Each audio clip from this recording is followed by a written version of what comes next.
Have you ever wondered how Iran manages to threaten massive cargo ships in the Strait of Hormuz? How do you disrupt one of the world's most critical choke points without relying on a giant, expensive navy? The secret isn't in traditional destroyers, it's in the silent warriors of the deep. Forget what you know about naval battles. The ocean is currently being taken over by autonomous maritime drones. Today, we go inside the technology, the historical bottlenecks, and the terrifying future of asymmetric naval warfare.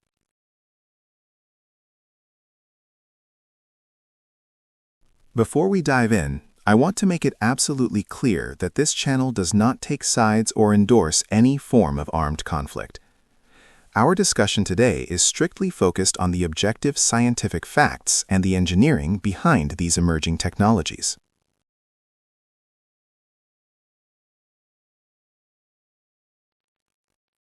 To understand this shift, we have to look at the machines themselves. They come in two forms: unmanned surface vehicles, or USVs, which operate on the water surface with direct access to GPS and satellites, and unmanned underwater vehicles, or UUVs, the stealthy submarines of the drone world. While Nikola Tesla patented a radio-controlled boat back in 1898, true autonomous drones were held back for decades by one major constraint: energy density.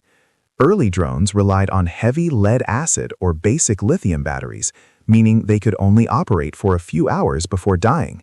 They were often tethered to ships with cables just to maintain power and control.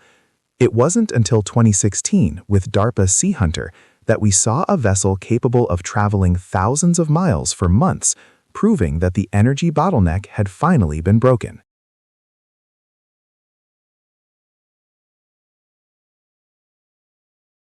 So, how do modern drones survive out there for months? It's a mix of advanced energy harvesting and bio-inspiration. Surface drones like the Wave Glider convert the mechanical motion of ocean waves into forward thrust and use solar panels to power their sensors, giving them practically infinite endurance. For underwater drones, engineers are looking at nature. Designs like the Manta Ray mimic the hydrodynamic efficiency of a stingray, drastically reducing the energy needed for propulsion. They are even using algorithms like the whale optimization algorithm, which mimics how humpback whales hunt, to optimize movement and save power.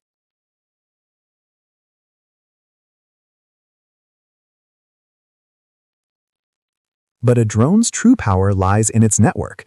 Coordinating a fleet is easy in the air, but underwater it's an engineering nightmare. High-frequency radio waves are heavily attenuated or absorbed by water. GPS doesn't work down there. To solve this, UUVs rely on acoustic modems, sending data via sound waves. Because sound is slower and data bandwidth is tiny, drones utilize swarm intelligence and mesh networking.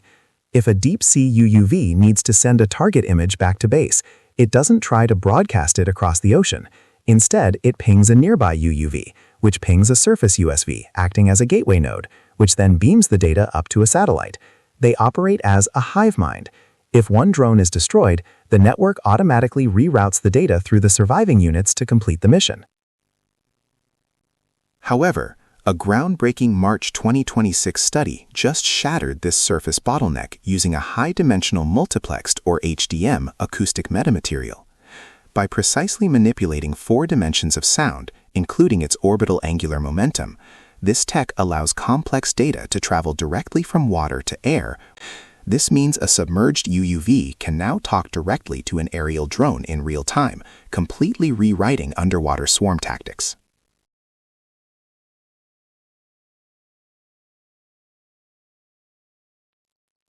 This combination of cheap tech, infinite range, and swarm logic has birthed a new era of asymmetric sea denial. Small is the new big. Ukraine proved this in the Black Sea, using low-profile drones like the Magura V5 to systematically dismantle million-dollar Russian warships. Now, in 2026, Iran has scaled this tactic to control the Strait of Hormuz.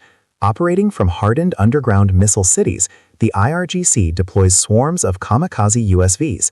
They've even re-engineered commercial vessels like the IRS Shahid Bagheri into mobile drone carriers. This allows them to project power deep into the Gulf of Oman, threatening global energy supply chains without ever risking a traditional warship. However, there is a massive catch in modern warfare. GPS signals are constantly being jammed or spoofed by electronic warfare systems. So how does a kamikaze drone actually hit a moving target when it goes completely blind? In the final terminal phase of an attack, these drones cut their external communication entirely.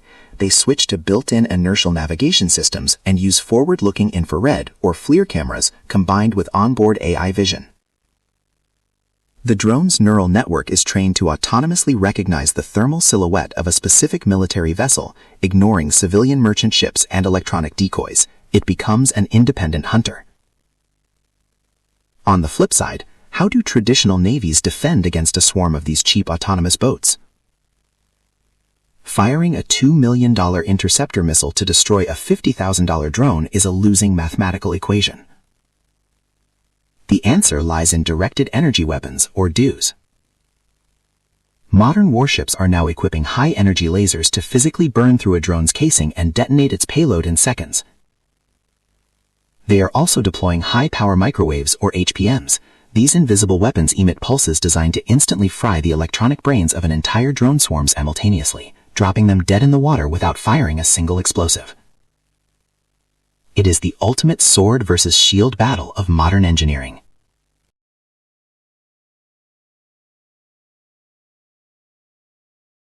What's next?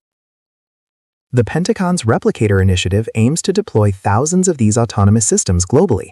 We are moving towards swarms of swarms, multi-domain networks, where surface drones launch submersibles, which in turn launch aerial drones. But this efficiency brings a terrifying responsibility gap. As these GNC, or Guidance, Navigation, and Control AI systems become fully autonomous, who is responsible when a drone misidentifies a commercial ship as a threat? We are entering an era where the only sound on the naval battlefield is the hum of an electric motor. Are we ready for it? I'm Super K from Siam4U. Thanks for watching. Don't forget to subscribe for more deep dives into the tech shaping our world.